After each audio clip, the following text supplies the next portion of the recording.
टोंगरी शंकर, बिची टोंगरी शंकर, बिची टोंगरी शंकर, बिची टोंगरी शंकर, बिची टोंगरी शंकर।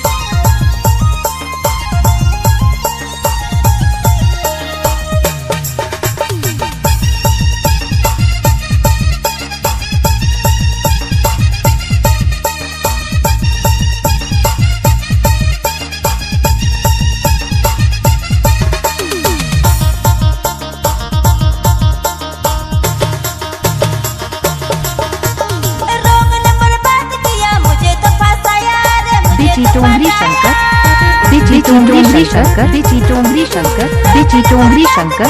मुझे तो फसाया रे, मुझे तो पटाया, घुमा दिया सनम यपरडे में, चुमा लिया सनम तुयो गाल में, घुमा दिया सनम यपरडे में, चुमा लिया सनम तुयो गाल में।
रिकॉर्डिंग कमल स्टूडियो, बड़ा दुर्गा मंदिर रोड, गुमला।